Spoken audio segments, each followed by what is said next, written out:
اب یہ دیکھ لیں کہ چیف جسٹس سپریم کورٹ نے کہا سلمان صفدر کو، کیونکہ انہوں نے عمران خان کے ساتھ جا کر اپنے کیسز کے بارے میں ان سے مشاورت کرنی تھی، اور کیا ہوا، چیف جسٹس سپریم کورٹ کو بھی سپرنٹینڈنٹ جیل کچھ نہیں سمجھتا، تو اگر اور آگے سے پھر سپریم کورٹ کے چیف جسٹس ان کو کوئی توہین عدالت بھی نہیں لگا رہے۔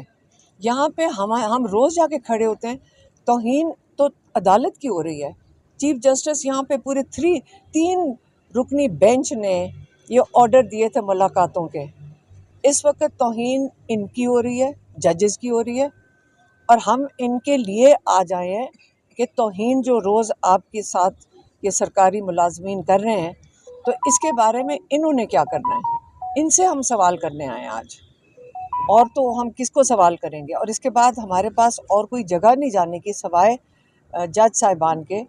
مجھے تو لگتا ہے یہ کس کے پاس جائیں گے، مجھے یہ نہیں پتا اچھا چل علیمہ، رہا۔ یہ بتائیے گا کہ پہلے بھی آپ کے پاس عدالتی احکامات ہیں جس کی بنیاد کے اوپر وہاں پہ آپ کی ملاقات نہیں کروائی جا رہی، آج پھر یہاں پہ پہنچے ہیں، وہی اسکرپٹ ہے، تو کیا آپ سمجھتی ہیں کہ بجائے آپ اڈیالہ کے یہاں پہ بیٹھیں گی، جب تک آپ انصاف نہیں ملتا آپ عدالت کے اندر رہیں تو گی؟ ادھر ہی آ گئے نا، یہیں بیٹھیں گے، اور کہاں بیٹھیں گے؟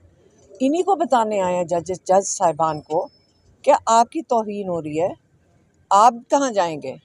ایک کرنل بیٹھ کے وہ فیصلہ کر رہے، اور ہر ہائی کورٹ کے جج کی بھی، اسلام آباد ہائی کورٹ کے چیف جسٹس کی بھی، یہاں کے جج صاحبان کی بھی، اور سپریم کورٹ کے چیف جسٹس کی بھی توہین کر رہے ہیں۔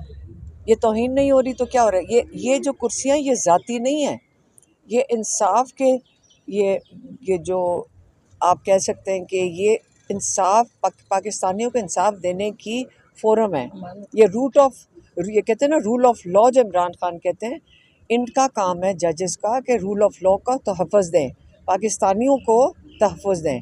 تو اگر یہ نہیں دے سکیں گے تو پھر ہم کہاں جائیں گے؟ ہمارے پاس تو اور کوئی فورم نہیں ہے۔ جو منظور نظر لوگ ہیں ان کی ملاقاتیں ہو جاتی ہیں، آپ کی کیوں ملاقات نہیں ہوتی؟ آپ نے کہا تھا منظور نظر لوگوں کی ہوتی ہے، ان کی کیسے ہو جاتی ہے؟ نہیں، ہم صرف یہ کہہ رہے ہیں کہ آدھا گھنٹہ ہفتے کا نہیں، میری بات سنیں، میں آپ کو یہ کہہ رہی ہوں، اگر وہ کوئی بھی ہو، ان کو یہ خیال کرنا چاہیے کہ یہ وہ وقت ہے وکلا کا جو ہے، جو منگل کے روز ہوتا ہے، وہ عمران خان کے کیسز کے لیے ہے۔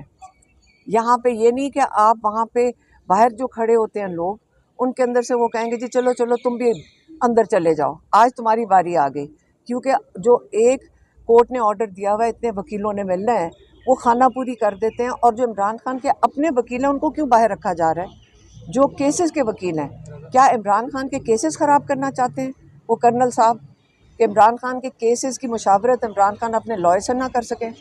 اس لیے میں نے کہا تھا کہ 100 بسم اللہ 1000 لوگ جا کے ملیں، ہم تو اور بھی خوش ہوئیں گے۔ عمران خان کا تو یہی ہے کہ آئیں تو میں ان کو پیغام دے سکوں، لیکن وہ وقت پہ نہ جائیں جب عمران خان کے وکلا کا ٹائم ہوتا ہے۔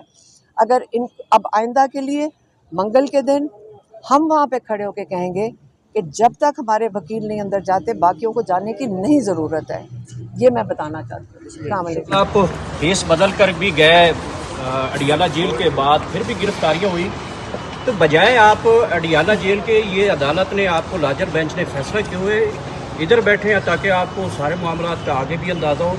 بڑا خوبصورت سوال ہے۔ بسم اللہ الرحمن الرحیم۔ دیکھیں، اسی عدالت نے 3 ممبر بینچ تھے، جو سی جے ہیں انہوں نے آرڈر دیا تھا، اور ہم وزیراعظم عمران خان صاحب کے ساتھی تقریباً 3 ماہ سے ہم لوگ ملنے کی کوشش کر رہے ہیں۔ میرے پاس جو وزیراعظم عمران خان صاحب نے ہی اپوائنٹ کیا تھا as leader of the opposition, یہ کانسٹیٹیوشنل پوزیشن ہے، آپ کو معلوم ہے ساتھیوں کو، یہ آئین میں اس کا لکھا ہوا ہے، اور گورنمنٹ اور اپوزیشن کئی پوزیشنز پہ مشاورت کے ساتھ وہ پوزیشنز فل کرتی ہیں، جس میں آپ کا چیف الیکشن کمشنر ہو گیا، آپ کا نگران وزیر اعظم ہو گیا، بہت ساری اور پوزیشنز ہیں۔